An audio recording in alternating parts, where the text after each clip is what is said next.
অন্তর্বর্তীকালীন সরকার বিক্রি হয়ে গেছে এবং এই পররাষ্ট্র উপদেষ্টা সরাসরি বলেছে ভারতের বিরুদ্ধে বাংলাদেশকে যাওয়া যাবে না, আপনারা আগামীকাল থেকে মাঠে নামুন। 30 থেকে 40টি মসজিদ তারা তিরপাল দিয়ে ঢেকে রাখা হয়েছে। ডক্টর ইউনূস আজ বড্ড অসহায়।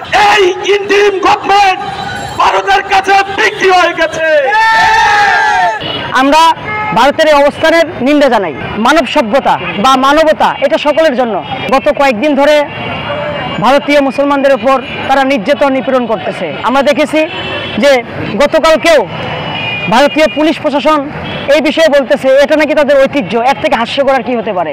তারা একদিক থেকে দাবি করে সাম্প্রদায়িক বাংলাদেশ, এটা নাকি তাদের ঐতিহ্য। মুসলমানদের উপর অত্যাচার নিপীড়ন করা এটা ভারতের ঐতিহ্য। আমরা মনে করি ভারত যে অবস্থায় চলে গেছে এটা বিশ্বের জন্য হুমকি স্বরূপ। আমরা ভারতের এই অবস্থানের নিন্দা জানাই যে পবিত্র মাহে রমজানে মসজিদের উপর তারা হামলা করতেছে। ভারত যেরকম আগ্রাসন চালাচ্ছে এটা বিশ্বের জন্য হুমকি স্বরূপ। যে ভারত যদি এই বিষয়ে এখনই পদক্ষেপ না নেয় তাহলে বিশ্ব মুসলিম ঐক্যবদ্ধ হবে। আমার মুসলিম ভাইদের উপর যে নির্যাতন করা হয়েছে তা একমাত্র পৃথিবীর ইতিহাসে ফিলিস্তিনেই ঘটে। মোদি সন্ত্রাসী মোদি আজ বেনিয়ামিন নেতানিয়াহুর ভূমিকা পালন করছে। বাইতুল মুকাররম থেকে একটি শান্তিপ্রিয় মিছিল নিয়ে এখানে উপস্থিত হয়। এই পররাষ্ট্র উপদেষ্টা তার কর্মকর্তা দিয়ে আমাদের জানিয়ে দিয়েছে বাংলাদেশ এই মুহূর্তে ভারতের বিরুদ্ধে অবস্থান নিতে পারবে না। আমরা এই নিউজ শোনার পর আমরা তার সাথে নিজে থেকেই আর কথা বলতে আগ্রহী নই। এই ইন্টারিম গভর্নমেন্ট ভারতের কাছে বিক্রি হয়ে গেছে। এই অন্তর্বর্তীকালীন সরকার বিক্রি হয়ে গেছে।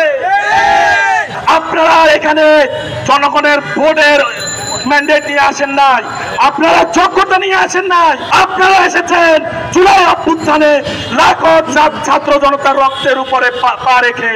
ওই দিল্লি না ঢাকা, দিল্লি না ঢাকা। স্বৈরাচার হাসিনা বাংলাদেশ থেকে ছাত্র জনতার তারাকে মোদির কাছে গিয়ে আশ্রয় নিয়েছিল। ডক্টর ইউনূস আজ বড্ড অসহায়। ডক্টর ইউনূস আসিফ নজরুলের কাছে অসহায়। ডক্টর ইউনূস মাহফুজের কাছে অসহায়। ডক্টর ইউনূস আসিফ মাহমুদের কাছে অসহায়। ডক্টর ইউনূস এই পররাষ্ট্র উপদেষ্টার কাছে অসহায়। ডক্টর ইউনূস রেজওয়ানা সুলতানের কাছে অসহায়। আমরা ডক্টর ইউনূস স্যারের পাশে আছি। এই মুহূর্তে আমরা আমাদের পূর্ব ঘোষিত কর্মসূচি পররাষ্ট্র মন্ত্রণালয়ের অভিমুখে আমাদের পদযাত্রা চলমান করব। আগামী শুক্রবার আগেই যদি তারা বাংলাদেশ সরকার ভারতীয় আপনার হাই কমিশনারকে এই বিষয়ে জবাবের আওতায় না নিয়ে আসে, ভারতীয় রাষ্ট্রদূতকে যদি এই বিষয়ে তারা কোনো জবাবদিহিতা না নিয়ে আসে, তাহলে আমরা আগামী শুক্রবারের পর থেকে বৃহৎ আন্দোলন গড়ে তুলব এবং হতে পারে সেই আন্দোলন যে ভারত অভিমুখে লং মার্চ ঘোষণা হবে। আগামী শুক্রবারের পূর্বে যদি বাংলাদেশ পররাষ্ট্র মন্ত্রণালয় থেকে ভারতীয় হাই কমিশনারকে ডেকে এবং ভারতীয় রাষ্ট্রদূতকে ডেকে এই বিষয়ে কোনো পদক্ষেপ না দেয়, তাদের কাছে জবাব না চায়, তাহলে আগামী শুক্রবারের পর থেকে আমরা বাংলাদেশ থেকে ভারত অভিমুখে লং মার্চ ঘোষণা করব। যতক্ষণ পর্যন্ত পররাষ্ট্র মন্ত্রণালয় থেকে কোনো খবর না আসবে আমরা সেই সময় পর্যন্ত এখানে অবস্থান করব। 30 থেকে 40টি মসজিদ তারা তিরপাল দিয়ে ঢেকে রাখা হয়েছে। তারা মাহে রমজানের মতন মাসে তারা মসজিদে মুসলিমরা ইবাদত করবে সেই জায়গায় তারা মসজিদ ঢেকে রাখা হয়েছে এবং 1000-এরও বেশি তারা মুসলিমকে তারা আটক করে রাখা হয়েছে। ভারতে সামান্য গরুর মাংস বিক্রি করার কারণে মুসলিম ভাইদেরকে হত্যা করা হয়েছে। সাম্প্রদায়িক দাঙ্গা লাগানোর জন্য সে ভারত থেকে এরকম উস্কানি দিচ্ছে এবং ভারতের আমাদের প্রিয় মুসলিম ভাইদেরকে হত্যা করছে এবং মুসলিম ভাইদেরকে আটক করছে বলে আমি মনে করি।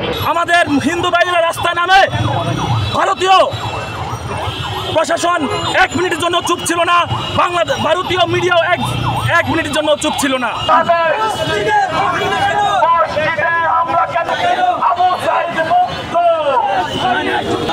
হুঁশিয়ার সাবধান বলছে আপনার যোগাযোগই করেন নাই, ওনারা অ্যালাউ করবে কেন? এছাড়া তিনি বললো যে এই মুহূর্তে ভারতের বিপক্ষে বাংলাদেশ যে প্রশাসন আছে তারা অবস্থান নেবেন। আমরা শান্তিপূর্ণ কোনো সহিংস আন্দোলন নয়, অহিংস আন্দোলনের জন্য আজকে এখানে দাঁড়িয়েছি।